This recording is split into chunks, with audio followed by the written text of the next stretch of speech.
the next one is an interesting one. It'll be about the baddie. And I included this one because, girls, let's just be honest. I think most of us probably have gone through a phase where we had an obsession with bad boys. I admit I personally have, and I know friends that have. And, you know, it's the type you would never bring home to mom, and definitely not husband material. And I think when we're young girls, it's probably very typical to fantasize about the tough, mysterious boy on a bike, motorcycle with a race car and a drink in his hand. It sounds very unappealing right now to talk about it, but I think that was a thrilling and exhilarating experience for a lot of us, especially in our teenage years. So we will be inviting Colette to share her juicy dating story with the baddie. Okay, so I met him when I was in college. We dated my sophomore year, and he did have a motorcycle and two cars. Ricer? Yes. Oh. We had. Yeah, but I was saying like how the typical like Asian tattoo and like. Oh yeah, he had a.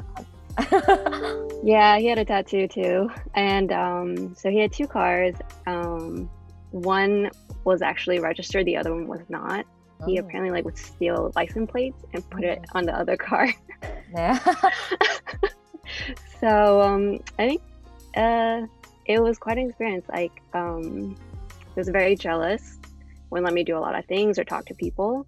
And the craziest thing that's ever happened to whenever we were together was we went to Atlanta for a car show. And he took the car with a stolen plate. And he did a legal U-turn while we were there, and we got pulled over, and they took him to jail. Oh no! My God. Yeah, and so it was on a Sunday, and I had a history exam the next day back in Charlotte. So I had to hitch a ride with a random friend. Luckily, that was there to get back to Charlotte. For a legal U-turn? Yeah, anything from a U-turn.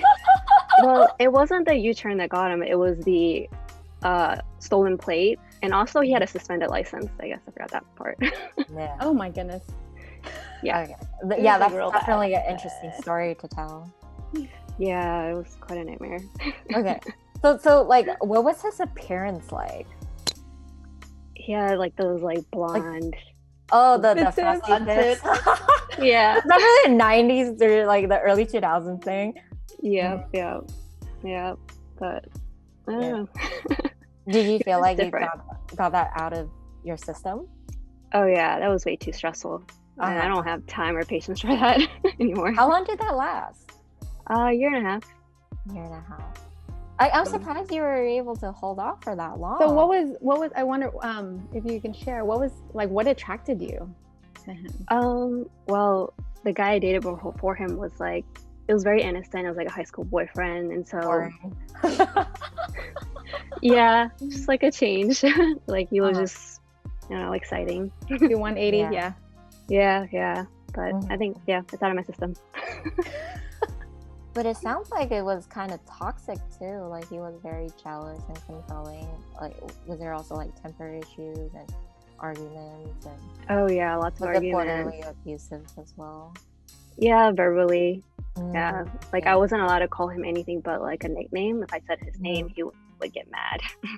I see. Yeah. Like that kind of goes hand in hand with these bad boys that we were into. Like they definitely have some of the darker traits, but I think like not knowing any better, we kind of like let that slide and didn't know that it was something unacceptable. And I personally have experienced that with that too. So I mean, how did that end? Like I'm surprised it was able to go on for a year and a half. I know. I tried ending it once, but he had his mom call me and tell me not to do it. Oh, that sounds manipulative.